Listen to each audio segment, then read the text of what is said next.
Akkam nagaa jirtu ani Yobsaan Dhibbeeti. Yobsaan miidiyaa YouTube channel like, share, subscribe gochuun dagatina. Akkuma yeroo kaanii barnoota artii kutaa tokkoffaa kutaa tokko hanga 8ffaa akkuma waliin ilaalaa turre har'a immoo kan kutaa tokkoffaa yookiin jalqaba barnoota boqonnaa 4ffaa hawwatummaa og-aartiiwwanii yookiin nama hawwachuu aartiiwwanii eessarraa akka ka'uu fi eessarraa akka jalqabu maal keessa akka jiraatu jechuudha.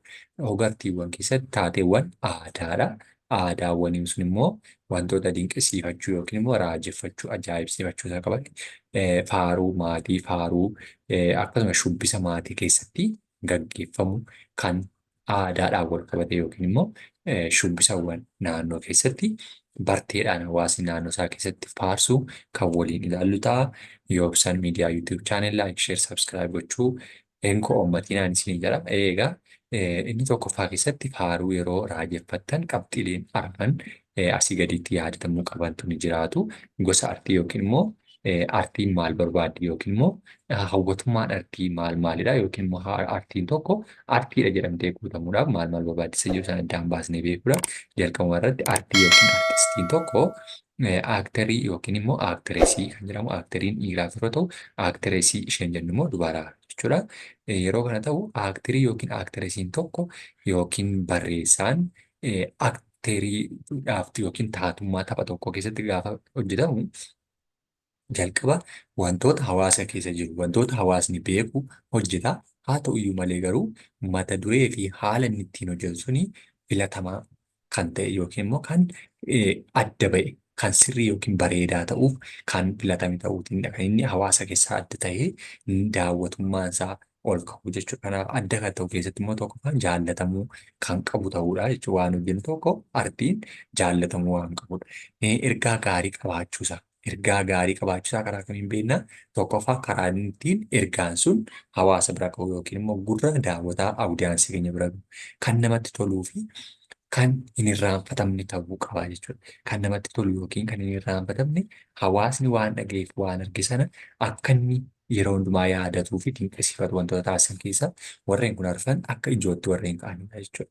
Kanaaf artii keessattis gahee artistiin taphatu keessaa yookiin immoo barreessaan hojjetu keessaa filattee waan jaallatamu waan gurratti toluu fi waan hin irraanfatamne hin dagatamne seenaa hawaasa keessa jiru haala adda ta'een qopheessuudhaan jechuudha.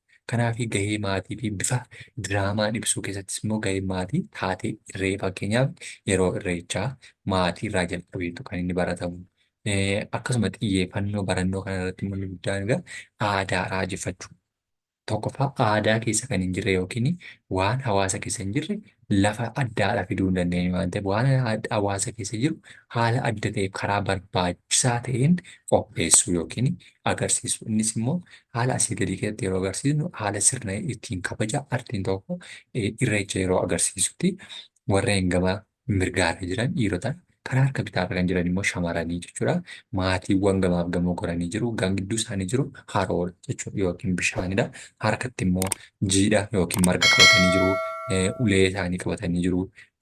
Rufa mataatti maratanii jiru jechuudha maatiin kuni. Haala kanaatiin yeroo isaan qophaa'an agarsiisaa jechuudha. Ganama ijoolleen yeroo hirriba irraa kaatee ija sukkuummatta gadi baatu.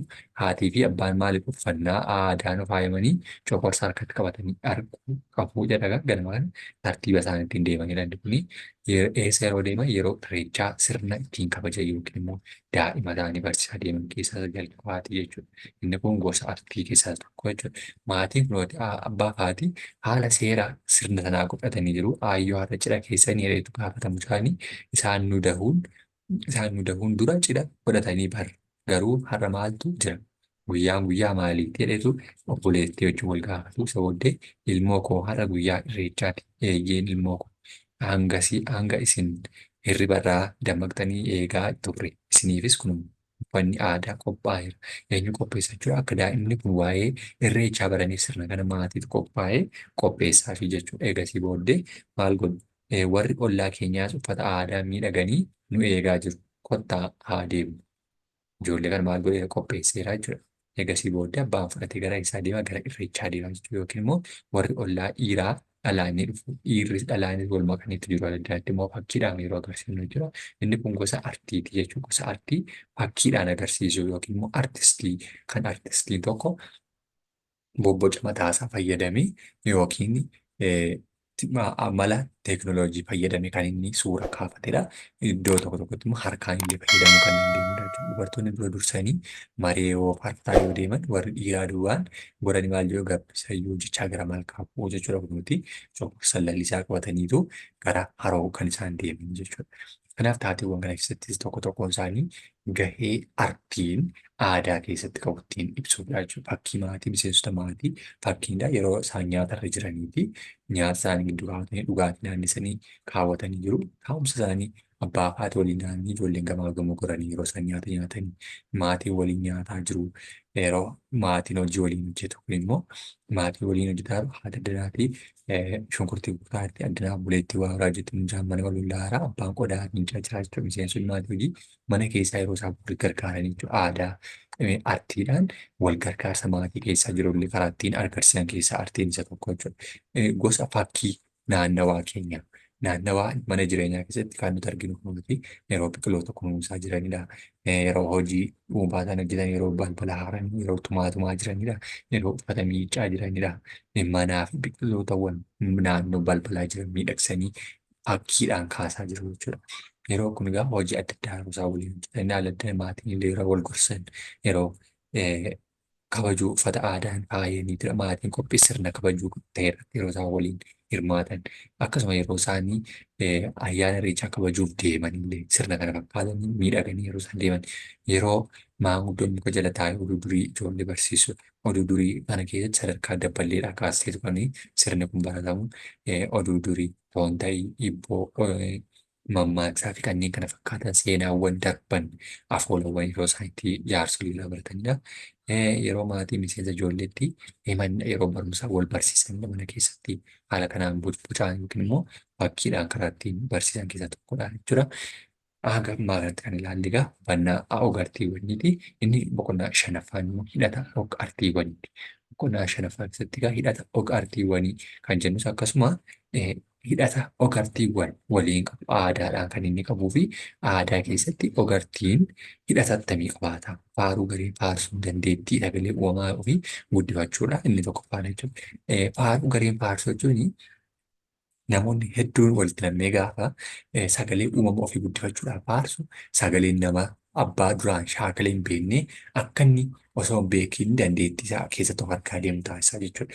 Egaa gareedhaan faarsaa deemee booddee dhuunfaadhaan dandeettii isaa keessa baafata jechuudha. Kanaaf faaruu biyyaa yeroo faarsan illee akkasuma fakkeenyaaf Oromiyaa yeroo faarsaa jiran yeroo ganama mana barnootaa deeman Oromiyaa haadha seenaa guddaa handhuura Oromootaa galma sirna gadaa dachee raabseeraa haadha caffee hundaa badhaatuu gabbattuu magarsituu hundaa urii bara dhibbaa dhiigaan siraa dhiignee wareegama qaalii alaabaa kee ol qabnee gammanne gammadii bokkuu deebifannee nagaaf dimokiraasii tabaaroo namummaa misooma amansiisaa guddina atattamaa uummattoota wajjin jaalalaaf tokkummaa wabii jireenyaatiif goonee kaayyoo cimu irree gamteeffannee kaanee nu abdadhu Oromiyaa lalisii dagaagi jiraatanii faaruu waliin faarfatanidha jechuudha.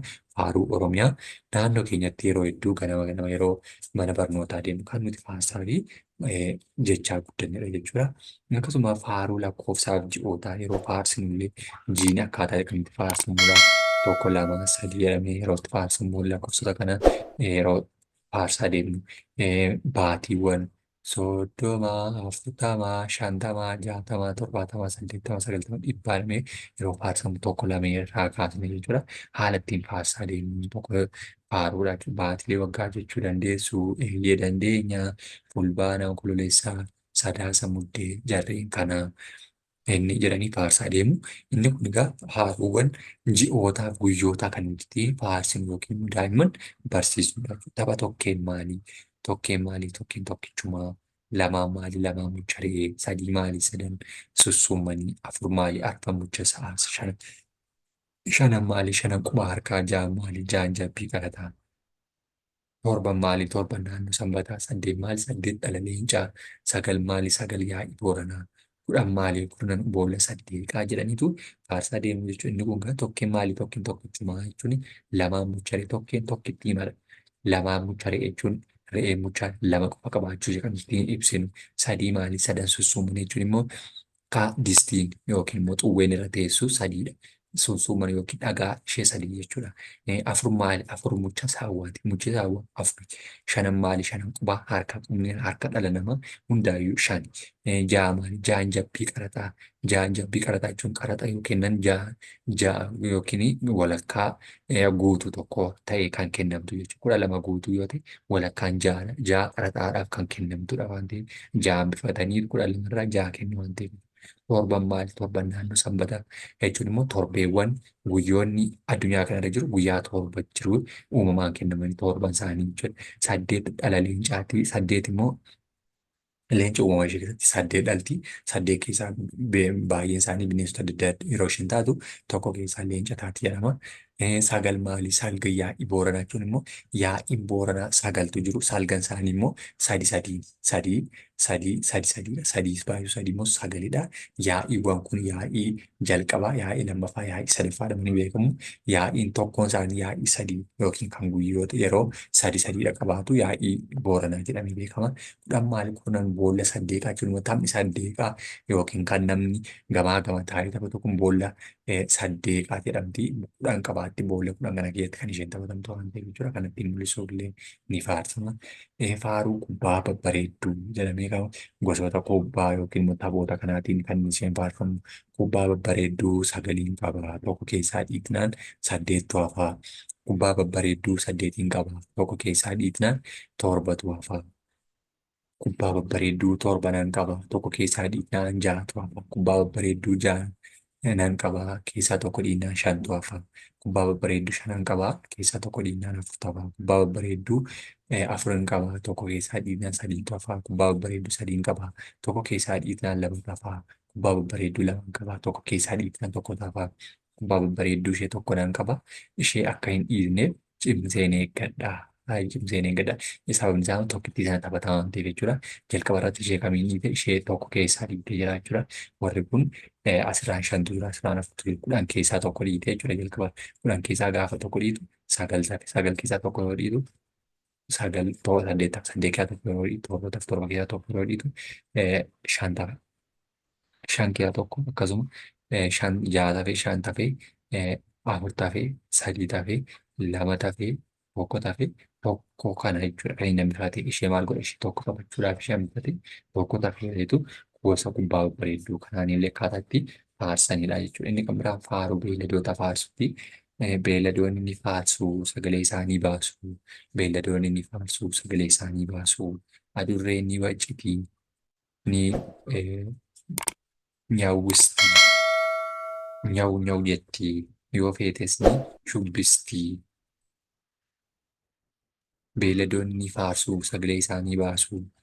Beeyladoonni ni faarsu sagalee isaanii baasu. Sareenis ni dutti. Wuwuu jetti. Lafees ni qorkiti jedhetu haala isheen ittiin nyaata ishee gosa isheen sagalee baasu sanallee ittiin barsiisu. Faaruu qulqullinaa eeggachuuti. Addanatti yeroo harka dhiqachaa jiranidha. Asitti immoo yeroo ilkaan dhiqachaa yookiin immoo ilkaan dhiqachaa jirtudha. Yeroo hundaa ganama yookaan jalqaba mana fincaanii haa deemnu. Jalqaba mana fincaanii haa deemnu. Harka keenya fuula keenya saamunaadhaan ni dhiqannaa. Ilkaan keenya ni riganna. Ilkaan keenya ni riganna. Ciree keenya akka nyaannuuf harka keenya dhiqannaa. Harka keenya dhiqannaa. Mana barumsaa ni deemnaa. Yeroo hunda kan ni raawwannaa. Yeroo hunda kana ni raawwanna. Maal godhu jechuudha osoo mana barumsaa hin deemin ganama dura yeroo hundumaa jalqaba irratti ganama yeroo kaan jalqaba mana fincaanii deemna. Harka keenya fuula keenya dhiqannaa. Saamunaadhaan ni dhiqanna. Ilkaan ni riganna. Ciree keenya nyaanna. Harka keenya ni dhiqanna. Mana barumsaa ni deemna. Jedhameetu faarsan jechuudha. Daa'imman faaruulee garaagaraa yeroo faarsan dandeettiin sagalee baasu isaanii ni cima. Sanuma fa'aa bu'uureffachuunis immoo faaruu jaallatamuu fi raajeffamuu qabu hubannoo adda addaa baafachuu qabaatu jechuudha. Kunis barnoota karaa ittiin daa'imman cimaa adeemanii fi sagalee artii tokko yookiin immoo ogummaa isaanii baraa deemanii jechuudha. Gareen gahee taphachuuti. Baay'eetu karaa isaanii ittiin taphachaa deeman keessaa boqonnaa kana keessatti haaluma kanaan dura baratteen bartapheen gahee keessanii akka itti aanutti barreeffamee jira. Barreeffama kana irratti hundaa'uun yeroo bal'aaf fayyadamu shaakalaa jedha. Fakkeenyaaf daa'imni gahee barsiisaa barattu taphattuu haala uffannaa ishee daawwitii ija boronqii haxooftuu fi firimbii qabachuun barattoonni gara dareetti akka galaniif waamuun jalqabeedha. Sababni isaa immoo akka barsiiftuu taatee barsiistuu tokko taatu taatee barsiisaan tokko barsiisu taa'u fakkeessanii hojjechuudha. Sun maal jedhaman bartaphee jedhama. Bartaphee yookiin barteerraa kan argannu yookiin immoo kan ilaalaa turreerraa observe goonee kan nuti hubachuu dandeenyu jechuudha. Dursa ni ilaalla. Egaa barsiisota keenya ilaallee yookiin immoo nama dura keenya dhaabbatu tokko erga waa'ee isaa sirriitti ilaallee booddee maal akka inni fakkaatu, maal akka inni hidhatu, maal akka inni uffatu, maal akka inni harkatti kaawwatee jiru yookiin qubatti kaawwatee jiru, gosa uffataa inni kaawwatee jiru, rifeensa mataasaa, ijisaa, qaama isaarra mudannoo akkamii jira yookiin immoo mallattoo addaa akkamii akka jiru sana addaan baasnee mallattoo sana guutuu agarsiisuun bartaphee jennaanii jechuudha. Hariiroo walitti dhufeenyaa fi hojiirra oolmaa iddoo seenaa qabeessaati. Inni kun immoo bakkawwan seena qabeessaa ta'an artiiwwanii wajjin akka isaan wal qabatanidha. Oromiyaan iddoo seenaa qabeessa baay'ee qabdi. Isaan keessaa immoo tokkoffaa masaraa Kumsaa Morodaati. Masaraan kun magaalaa Naqamtee keessatti argama. Magaalaa Naqamtee keessaa immoo ganda duwwaa afurii keessatti argama jechuudha. Naannolee gadi yookiin immoo naannoo istaadiyeemii yeroo ammaatti argamu cinaatti jechuudha. Masaraa Abbaa Jifaaridha. Masaraa Abbaa Jifaar magaalaa Jimmaa keessatti warreen kunis hariiroo walitti dhufeenya hojiirra oolmaa seenaa qabeessaati jechuudha. Seenaawwan darban sanatti kan yaadatanitti dirree Sheek Huseenidha. Dirreen Sheek Huseen Baalee Aanaa Gololchaatti dallaa Jogolidha. Dallaan Jogol magaalaa Harar keessatti kan argamuu fi mootiin Harar durii kan inni ijaaredha. Siidaa Calanqoodha. Siidaan Calanqoo Harargee bahaa magaalaa Calanqoo irraa kiiloomeetira duratti kan argamu siidaa seenaa yookiin hariiroo walitti dhufeenyaa keessas tokkodha. Siidaan Aanolee Arsii magaalaa Itaayyaa irraa kiiloomeetira 10 irratti kan argamudha. Galma Abbaa Muudaadha. Galma Abbaa Muudaa bulchiinsa magaalaa Bishooftuu keessatti kan argamu galma Abbaa Muudaa yookiin immoo galmatti sirni marii irreechaa yookiin immoo sagantaawwan dhimma irreechaa wal qabatan kan itti mari'atamu galma Abbaa Muudaa jedhama jechuudha. Kanaaf haala kanaatiin walitti dhufeenya isaaniiti jechuudha. Warreen kun egaa warreen masaraa Kumsaa Morodaa jalqabni isaa kana fakkaata yookiin immoo itti seensa isaatii kun yookiin bakka gibiraa jedhamee kan beekamudha. Galma Kumsaa Morodaati. Galma masaraa Abbaa Jifaar immoo kana fakkaata. Dirree Sheek Huseen yookiin karaa amantaatiin seenaa bakka seenaa qabeessa dallaa Jogol kan magaalaa Harareetti naanna'ee jiru siidaa Calanqooti. Siidaa Calanqoo keessatti kan argamuu fi siidaa Aanolee yookiin Maalmamaa fi Harka Mudaa jedhamee beekamudha. Galma Abbaa Muudaa immoo magaalaa Bishooftuu keessatti kan argamu seenaawwan qabeessa warreen jedhamuun beekamudha jechuudha. Egaa inni akka gubbaatti ilaalle barsiiftuun firimbii afuuftuun gara dareetti seenaadha. Egaa warri kun akkaataa isheen itti afuufaa seenaa jirtudha. Barattoonni erga dareetti galanii booddee haala ittiin namni firimbii sana afuufaa galee sun akkaataa inni itti barsiisudha jechuudha. Leencoo dabtara kee maaliifin baastu? Nama dabtara taa'ee baasee hin jirreen akkaataa ajajuu dandeessu barsiistuun. Mana jira barsiistuu. Barataan hundinii kolfaa yeroo maaliif mana kaayee maal hojjechuu akkana jechuudha. Ittiin barsiisuudhaafidha jechuudha. Kaleessa waa'ee iddoo seenaa qabeessa Oromiyaa barannee turre eegnee har'a deebinee wal haa yaadachiisu. Ani isiniifan eegala. Isinis immoo gareen isanii waliif dabarsaadha.